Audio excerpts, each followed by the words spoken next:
Hi, I'm Graham and welcome back to Man vs Film. I've got 10 fantastic movies for you to check out this October on Netflix UK, so let's just dive straight in to number 10. The Goonies. Mikey and his friends have always wanted to go on an adventure. One night they're all in Mikey's attic and Mikey stumbles across an old map. He's always wanted to know if One-Eyed Willie ever was a real person, and now he might. They set off, later realising that they have to go through the evil Fratelli's restaurant to get to a secret passage to the caves. As they try to get in the caves, the Fratellis follow them, trying to get their hands on the treasure too.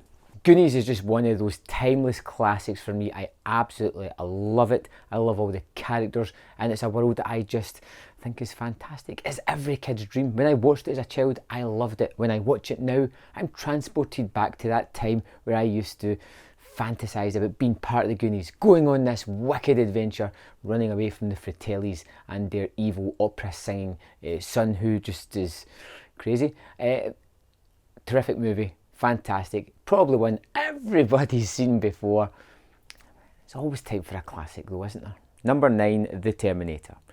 A cyborg is sent from the future on a deadly mission. He has to kill Sarah Connor, a young woman whose life will have great significance in years to come. Sarah has only one protector, Kyle Reese, also sent from the future. The Terminator uses his exceptional intelligence and strength to find Sarah. But is there any way to stop the seemingly indestructible cyborg? We're about to get another instalment of Terminator, so let's go back to where it all began in this science fiction horror movie that's a little bit more low-key. This isn't massive destructive aeroplanes or whole worlds being evaporated and seeing the ramifications of that. It's taken back to the beginning of that story. The beginning where we latch onto characters. We have a small cast and crew. We have great special effects. We have a tale you get genuinely invested in. It's not full of these CG. It's just hardcore, well-made film. What more do you want other than that? Number 8, Tomb Raider. Lara Croft is the daughter of Richard Croft, a famous adventurer who's disappeared several years ago. Now she finds clues to what her father was searching for when he disappeared and is determined to follow his path.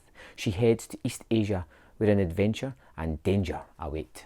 I kinda liked Tomb Raider when it came out. It was an okay, fun adventure movie. There wasn't as much tomb raiding as I hoped for, but as it's just been greenlit for a sequel, why not go back and just reassess this one? It's got a terrific villain in the form of Walton Goggins. I think Alicia Vikander is pretty terrific as Lara Croft too. And again, hopefully we get more of the good stuff that was in this movie and we lose a little bit of the things that weren't so great. Still one of the better video game adaptations that I've seen.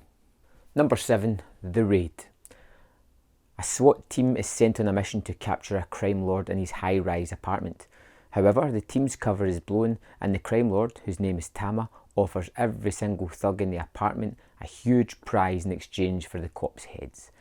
The Raid was a fantastic new breath of fresh air for action movies. You had Gareth Evans directing Iko Uwais, a new action star at the forefront. You had terrific camera work, choreography, just a great setting, a fantastic movie, and the action is something that keeps bringing me back to this movie, and it is non-stop exciting, really well staged and edited. The Raid is a fantastic movie. Why wouldn't you want to check it out? Number 6, The Similars. In the wee hours of October the 2nd, 1968, 8 strangers wait for the bus in order to go to the city. Enclosed at a bus station in a remote place, rain has caused road closures and the bus doesn't seem to be coming. Soon the strangers become victims of a strange phenomenon and they start to physically look like one of them. Threatened by the paranoia and fear to lose their identity, the personalities of the 8 strangers begin to clash. Like a fantastic episode of The Twilight Zone, The Similars is a movie that I can't really discuss too much, but it's amazing. And it's one of these movies that nobody talks about, that nobody mentions. If you love The Twilight Zone, you're going to love this fantastic movie. It has this interesting way of draining colour out of the movie as it goes on, starting kind of muted and getting almost monochrome by the end of the movie. The idea behind it, the twisting, strange thing that's happening to these people, I can't even mention because it's just so weird that it's hard to imagine someone imagining it. The Similars is a terrific, twisted movie. If you haven't seen it, if you haven't heard of it and you love the Twilight Zone, like I've said, you're going to get a hell of a lot of joy out of this one. I think it's really great. Number 5, Wind River. A wildlife officer finds the dead body of a local Native American girl out in the middle of the cold Wyoming wildlife. With the help of an FBI officer, the locals alike, the two try to uncover what seems to be a mysterious murder. Haunted by his past, the wildlife officer spares no time or resource trying to solve this mystery in hopes of solving his internal struggle. Simply put, Wind River is one of the best movies that came out in the past few years that had a lot of praise, but seemingly not a lot of people managed to catch it, which is a real travesty. But for you folk, it's a real treat, because you're in for a fantastic whodunit, why did they do it mystery movie, as well as a great procedural, as we have these two mismatched people put together, the wildlife officer who knows the land and the FBI officer who's young and kind of green, but they have to work together to try and figure out what happened here. And it is a terrific tale that's really tense, thrilling, has lots of dramatic cues that are quite affecting and memorable, and that just creates a terrific movie. Number 4, Avengement. Kane was in prison for someone else's crimes, and for 7 years he dreamed of his freedom. Every day he thought that would be the day he would be released and would take revenge on the offenders. Within the prison walls, he was beaten, bruised and battered every single day, turning his body into a brutal weapon until the day he got out, where he could get revenge for the crimes put on him. I have said several times before, I'm not an apologist on this. I think Scott Adkins is creating some of the best direct-to-video action movies, well, ever.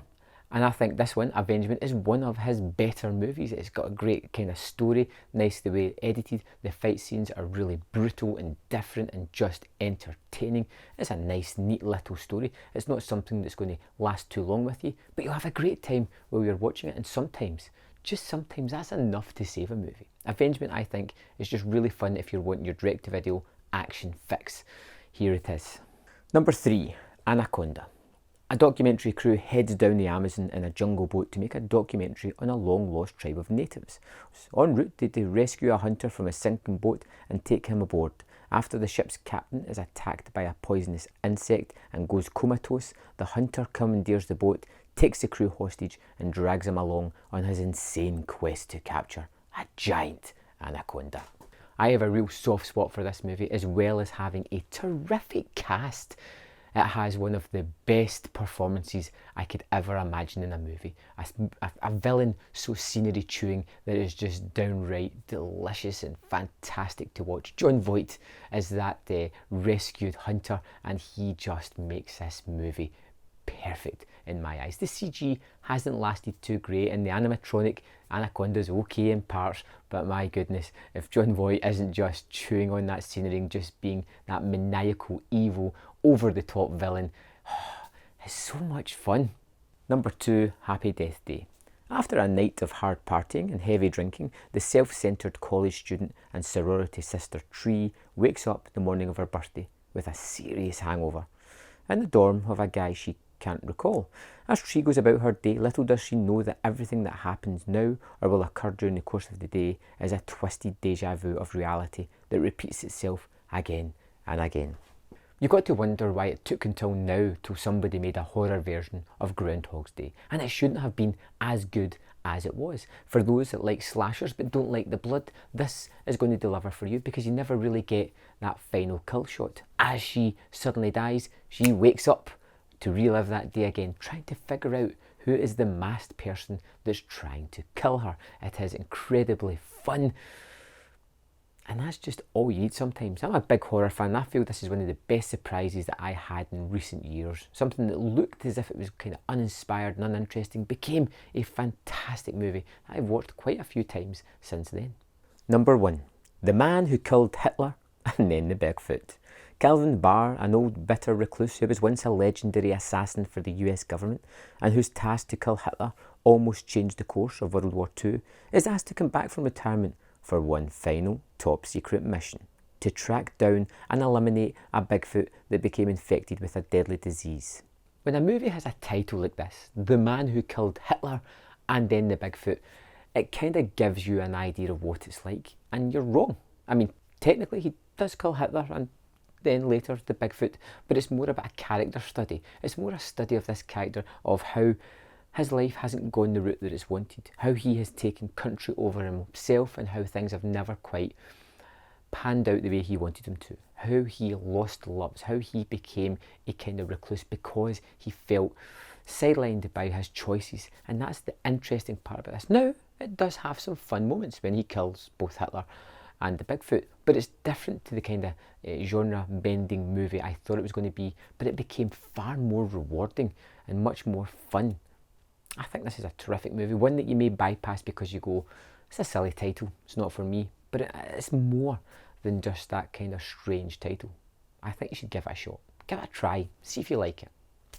So there we have it, 10 terrific movies for you to check out this October on Netflix UK. I hope you find something there that you want to watch.